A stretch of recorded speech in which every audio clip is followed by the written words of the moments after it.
A national cable show shines the spotlight on some abandoned St. Louis school buildings, and we're going to meet a local historian who's following that story. That's next on City Corner.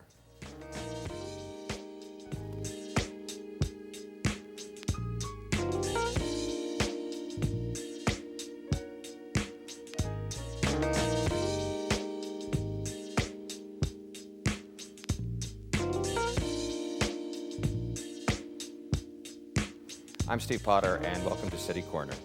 Can we save St. Louis's abandoned school buildings? That's a question that Chris Naffziger is asking in several different ways. Hi, Chris. Welcome to the program. Welcome. Thank you, Steve. You recently, in fact, wrote about this. I think you've written about it for years, though, but recently you had a column in St. Louis Magazine about this very topic. What about it interests you? Well, I think what interests in me is that, these are properties that are in prominent locations. They're architecturally beautiful. They really, for many neighborhoods, are the largest and most important and most prominent landmark. Some neighborhoods like the Central West End have, the Cathedral Basilica, or, downtown has the Arch.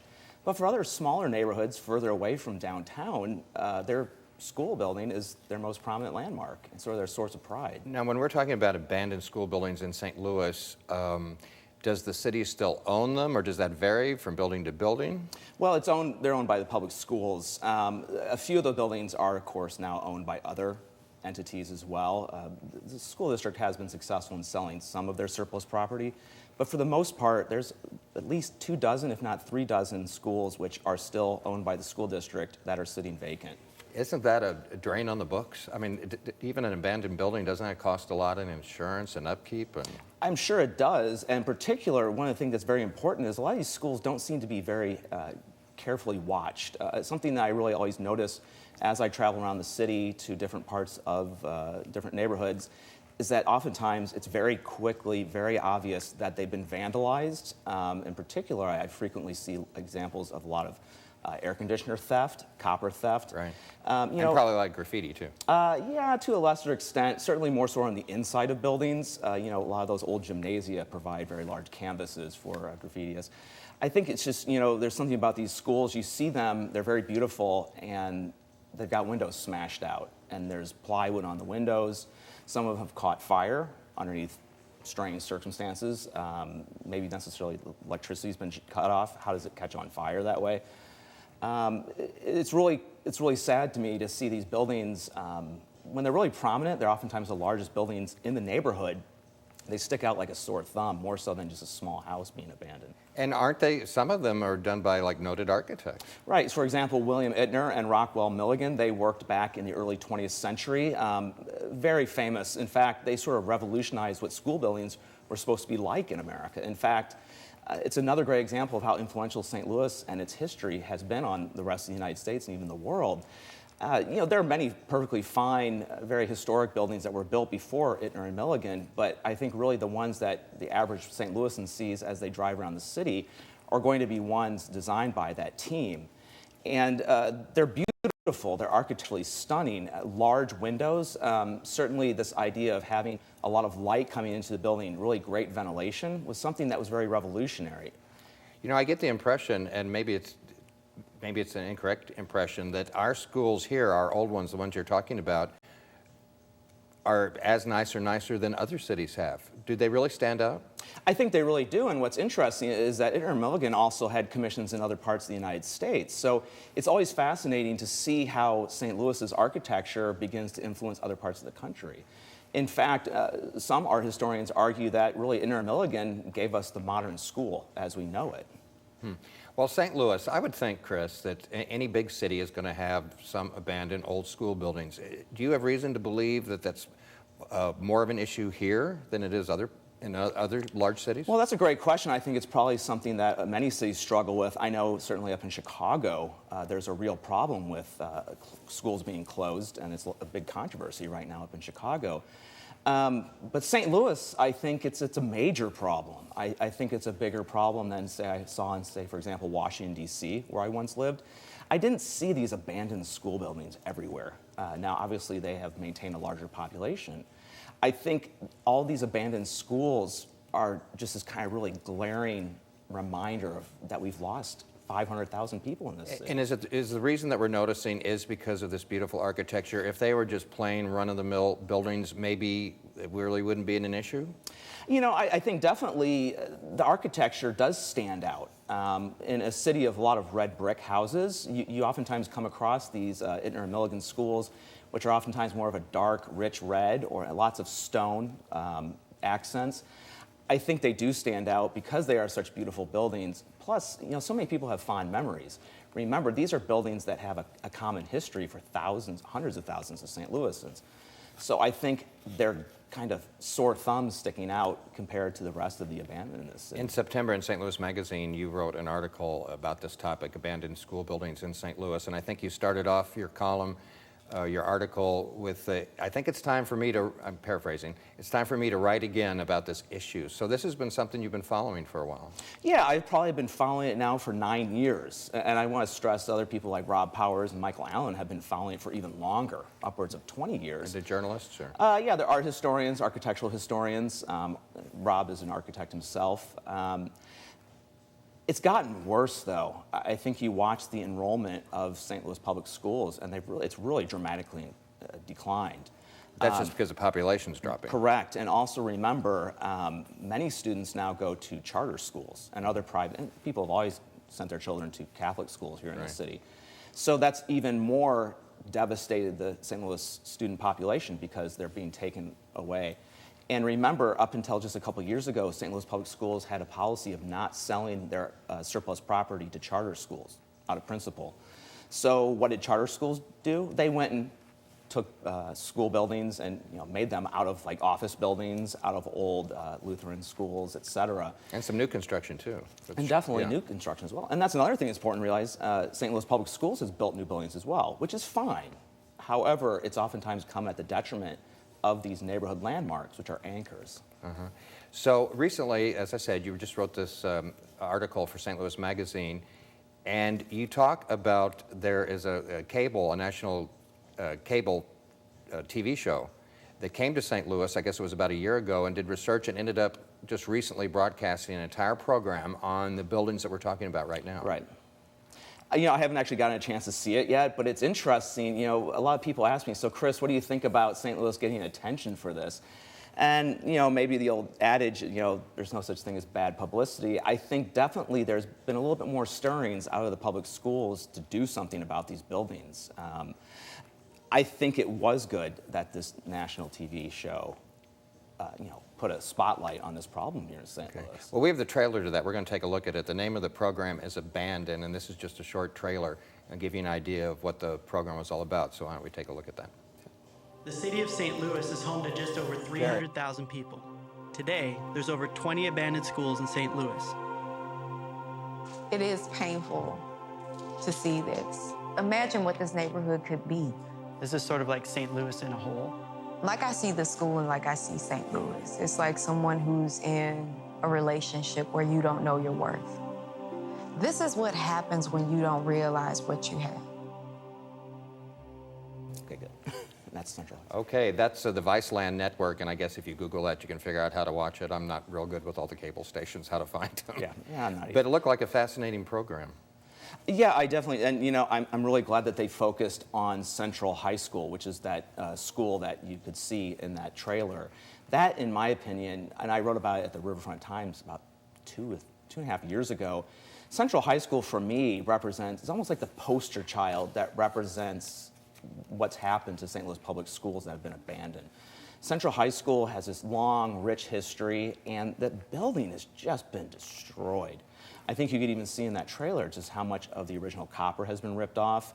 Remember, copper's valuable, but it's also what rain gutters are made out of. And guess what happens when you rip the rain gutters off? It accelerates the decline of those buildings because the water is not being channeled away. So I'm glad that that TV show has really focused on that school because it really represents for me the worst of St. Louis public school abandonment. Well, the fact that these schools closed, and what I'm thinking about what's happened to them since they've closed, maybe you don't want to play the blame game. Is it anybody's fault, or is it just one of those things? Well, it is one of those things, but that doesn't mean that we can't do something about one of those things. I think that there's been a little bit of movement recently. For example, they just announced this week that they're going to try to convert one of their vacant schools on Arsenal into a teacher housing. I think that's good. I think there needs to be more aggressive. This is, St. Louis Public Schools, in a way, that it's taxpayers' property in a certain point of view. And I don't like seeing my property or my neighbors' and fellow taxpayers' property being wasted. I think for a long time, and I hope it's changing, St. Louis Public Schools was always preparing for further defeats. And I feel like a school district and any organization should be preparing for more victories, greater enrollment. They always just always like, okay, let's plan next year for more defeats. And I feel that attitude maybe is changing a little bit, but it needs to change more dramatically. Well, you brought along some photographs of schools, and where'd these come from? They come from my blog, stlouispatina.com, and the ones that we'll be seeing today are very much represent a variety from all parts of the city, from north, central, south. Well, let's take a look at this first one, and you can identify the school for us and tell us a little bit about it. So this is Banneker School, and ironically, this is not actually an Intner and Milligan school. This is in Midtown. It's actually located just west of Jefferson, and it represents still very much an Intner and Milligan philosophy of school. Look at those large windows. But that doesn't look like a real old one compared to some of the others. No, it's not. It's much newer, exactly. Yeah. But something that's really interesting that I noticed is that there are two outside entrances labeled library and auditorium. So what does that tell you about this school, how it functioned in the neighborhood? It was a community center. So there was the front door where the children went in, and then, of course, there was the outside entrance to the auditorium and the library. It was very much meant to be a place where even adults and children that didn't go to the school could come and, be part of public life. And this is where, in the background, all of the air conditioners have been stolen. And I think there's something really frustrating to see that more measures weren't taken to prevent taxpayer property from being stolen. When we're talking about all these abandoned schools around town, do they vary a lot in size as far as, I don't know if you have the number, square feet, but some are a lot bigger than others, I'm assuming. Yeah, beyond a doubt. Like, for example, Central High School, Cleveland High School are huge buildings. And then you get down to relatively small neighborhood schools. I think Banneker, which we just saw, is one of those relatively small schools, but yet was once very much a beacon in its neighborhood. What kind of response do you get? Since you've been writing and talking about this for a while, how many people really care about this? I think a lot of people do, particularly because these schools really stand out architecturally.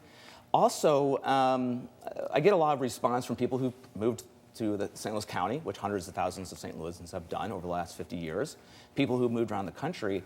And for a lot of people, it's very emotional, and it angers people, and it disappoints people.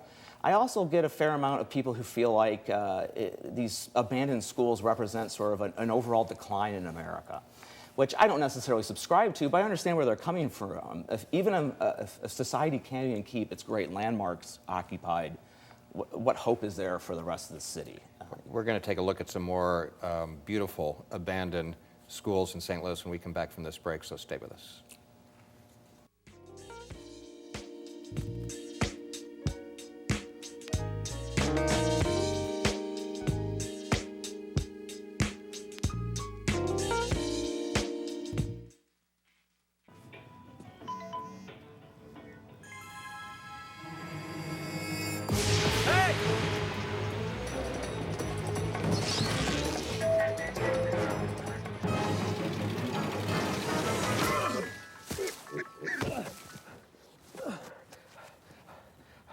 So, same time next week? Well, of course. Put away a few bucks, feel like $1 million. For free tips to help you save, go to Feed the Pig. The odds of this daughter of a clergyman spending 11 weeks at #1 on the U.S. singles charts?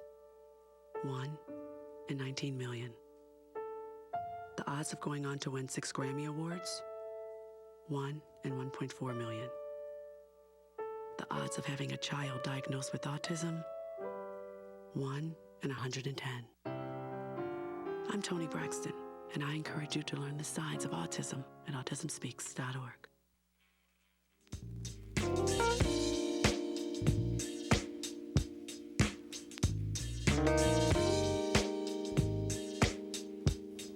I'm Steve Potter. Welcome back to City Corner. We're talking about vacant St. Louis school buildings, and we're talking about that with Chris Naffziger.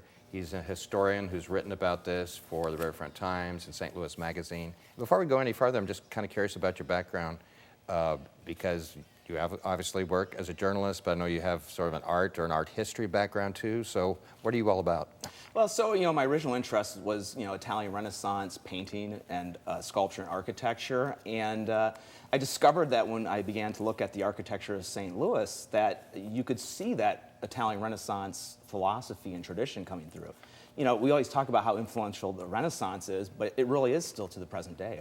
Our definition of what a beautiful building is, what is good art, it comes out of the Renaissance. And I think it's actually really kind of fun. I like looking at St. Louis architecture from the standpoint of this Italian Renaissance humanism, this interest in the ancient Greek and Roman past. And I love that St. Louis architecture, in many ways, kind of ties together all of my interests. I love to hear an outsider's view of this because you know how it is when something's in your own backyard, you don't notice it as much.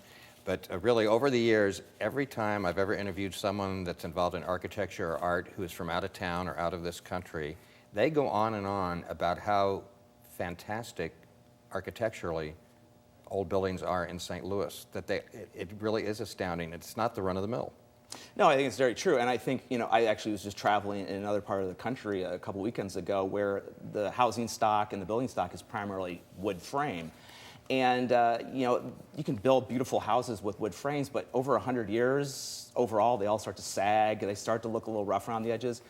The beauty of St. Louis architecture is that ever since the mid-19th century, that red brick protected and kept our city safe. And our brick is a little different than the look of brick in other cities, I've That's noticed, very true. Oftentimes, we'll get in a dig at Chicago. Chicago uses that sort of muddy brown clay, and they tend to only use it on the backs of the buildings because they kind of intrinsically know it's not very beautiful. But here in St. Louis, we have access to all these beautiful colored clays, that red clay, which just is not only beautiful, it shines in the sun, but it's also very durable. So the architecture of St. Louis was always very high quality, but it's also because it was so well built that it's been preserved very well. So, we get these out-of-town guests, they're shocked to see a Midwestern city with so much red brick. It looks like a German city in many ways. And I have a small collection of red bricks at home. I have to tell you, don't know what I'm going to do with them, but I love them.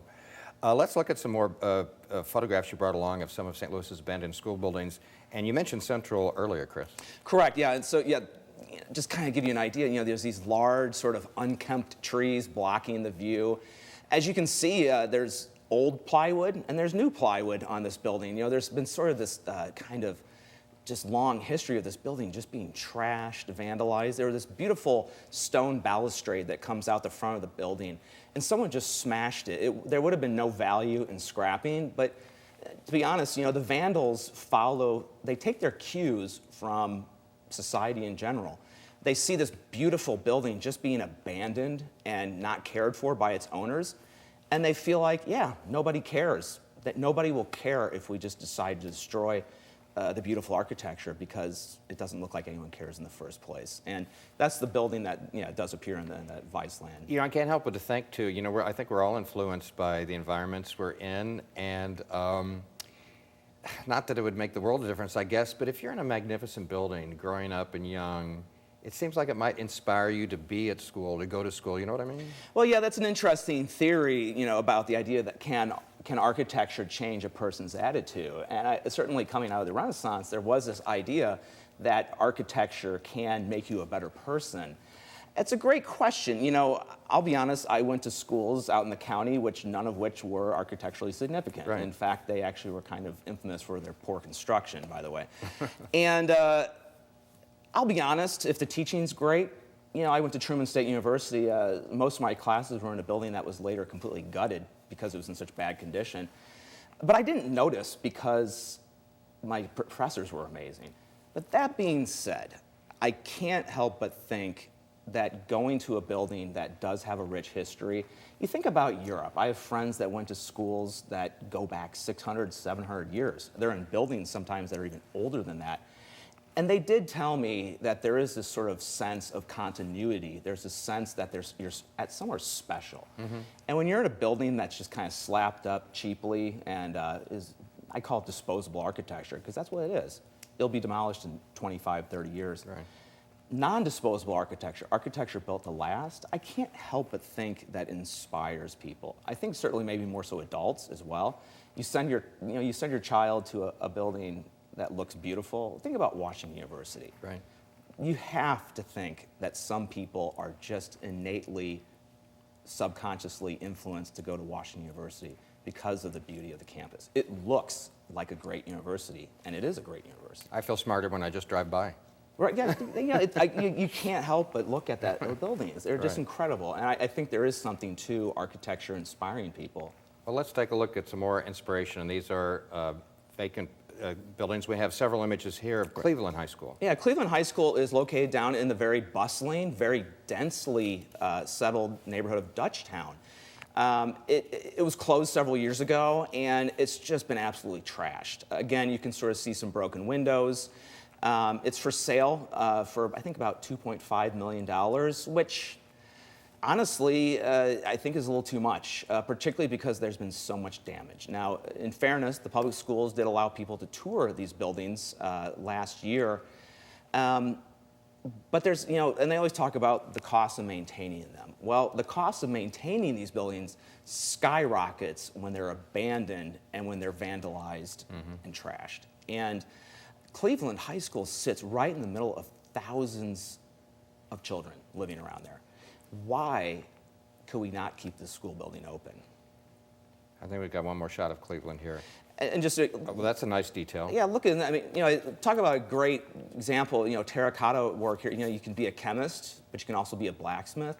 This idea that high school kind of opens up the doors to being, all sorts of different careers. It's kind of maybe a little bit, folksy, a little naive compared to way we think nowadays, but just look at that architecture. I mean, I never went to public schools that were this beautiful. No, absolutely not. That's really amazing. Are there many people in St. Louis that are trying to do something about? Is there any here's where I'm getting at, I guess. Is there any kind of organized effort to address this problem, or is it just you writing an occasional article and people talking about it once in a while? I think there's definitely no organized effort. I don't feel like there's anyone out there who's devoting all of their time to it.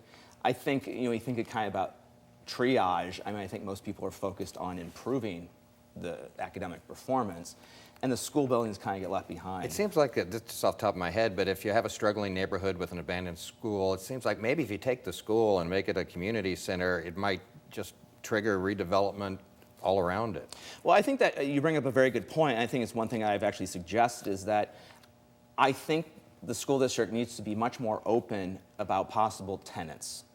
Good, quality, vetted nonprofits. You can't put a price on just simply having somebody watching the building. People in St. Louis, those scavengers, people who steal copper, these guys are experts at immediately knowing when a building is abandoned. Right. They're just professionals at noticing the second that nobody's watching anymore. And just having one or two people going in and out of the school building every day is enough to keep people away. Not the most brazen. This next image we want to look at is DeAndre's school? Exactly. This actually is an interesting story. This was not built, as far as I know, by the public schools. It was actually constructed by the Archdiocese. Where is that?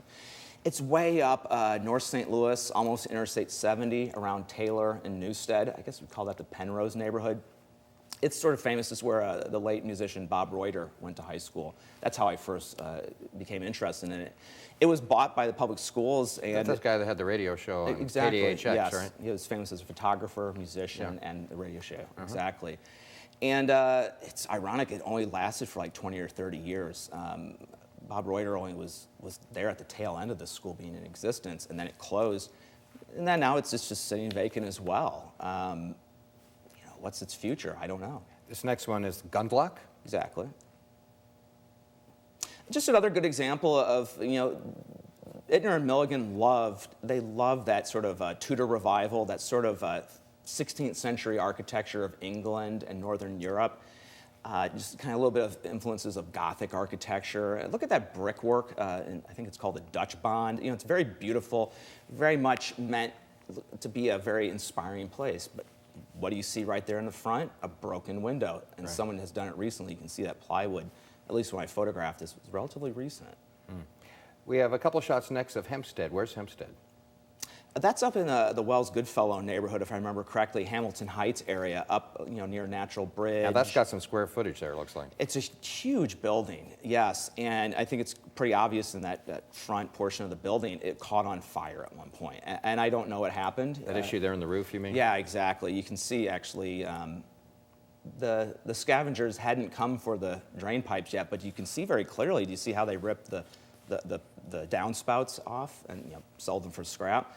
This building will sit vacant for 10, 20, 30 years maybe, and it's been partially damaged by fire. So now what do you do with it?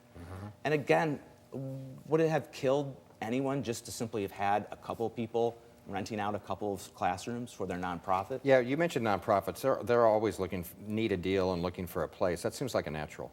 And I'm not saying just to hand these schools out like free candy. You really had to go through a vetting process, and there would be an understanding that maybe the nonprofit would have free rent, but they would pay the utilities to keep the lights on, keep the water going, and keep the scavengers. And there'd be plenty of space for storage and meeting rooms. Exactly. And everything else. Let's look at one more. Hogan School. Yeah, Hodgen. This one is School. it was located down on Lafayette Avenue, and they built a new school building next to it. This building really frustrated me. So in St. Louis, there oftentimes are different processes you can go through to save buildings from being torn down. Unfortunately, the public schools are not in any way under the control of any regulations. Hodgen School is actually not an Ittner Milligan school. It was actually built in the 1880s, and it was demolished because the school district said they couldn't find a use for it. I strongly disagree with that. There's been all sorts of rehabbing, new construction along Lafayette Avenue. Also, for example, there's another school just down Lafayette Avenue that's been successfully converted into apartments. I just didn't feel like public schools gave people enough chance in order to allow this building to be rehabbed. Well, Chris Naffziger, let me ask you this then. Do you have any reason to feel good about the future of these buildings? I mean, you're writing about them, but do you think that's going to make any difference? Well, you can always hope. The future of these school buildings are determined by their location. Are they in valuable neighborhoods, or are they in neighborhoods where people don't want to do more? We'll watch for more from you in St. Louis Magazine. And what's your podcast? It's blog, I mean? It's St. Louis Patina, St. Louis Patina, Patina.com. Well, thank you for covering the story, and the images you brought, I think, are very beautiful. And let's hope that we take advantage of the resources we have. All right, thank you so much. Chris, thank you so much for being with us today. I'm Steve Potter, and that's all the time we have for this City Corner. I hope you'll join us next time. Thanks for watching. Bye.